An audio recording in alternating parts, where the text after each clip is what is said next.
Maayong adlaw mga besh, mga bay. Another day, another life, another vlog. So karong adlaw magtaod-taog badikit sa X5 BMW. So mo ni atong nataod no. Rear spoiler, mga front splitter, mga side skirt. Mo ni tong mga pangtaod mga bay. Nataod din nato no ang front splitter o kaning sa likod. Mo siya ug sa gilid mo ni siya. Ara niya mga trabaho diri bay magtaod-taod madikit ang accessories. Nindutan ra ba ko ning sakyanan na guys? Pagkatibay kay ning sakyanan ni, nya gwapo pug color ning sakyanan ni. Sa atong lang tao no. Kung yun sana ko pagtaod ning mga mananapan ni. So dahil sa likod magtaod tag spoiler ani. Mao na siya yung rear spoiler niya. Muna wala pa siya nakuha mo na siya porma. Pero pag mataodan na mo samot yung kanindot mga guys. So wala yung tama-tao kung taod mo ni ka kuno niyo kana pud gitaod po na dihadapit ta siya.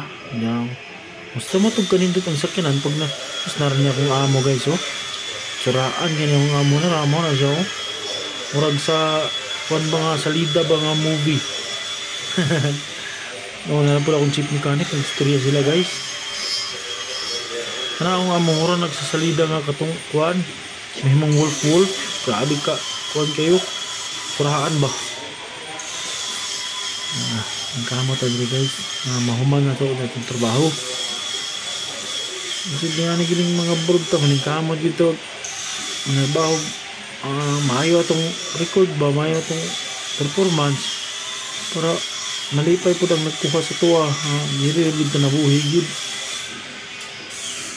iya tang gigrasyahan nga makaanhita ning lugar bisan tulog wala ta ka mag-eskwela nga taas nga grado pero ikaluyan ta nga makaanhita ning lugar so dako ang blessing sa Ginoo mga higala nya makadrive kag klase nga man sakyanan na driver taman pud.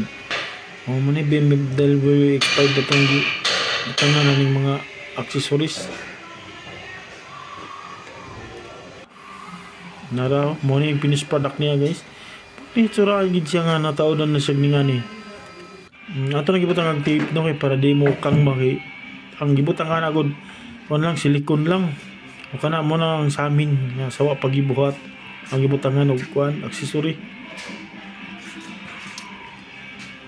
Ano na siya pag mabutangan mao na ni siya guys nanay kuan pakupako ba o di ba magputsada siya mao na siya finished product niya guys so gani tsada na pero ni samot pagkatsada siya gid tibay kayo na pala yung mga tape case para dili mo kuan ba mo alsa. Salamat sa inyong pagtan-aw mga bay.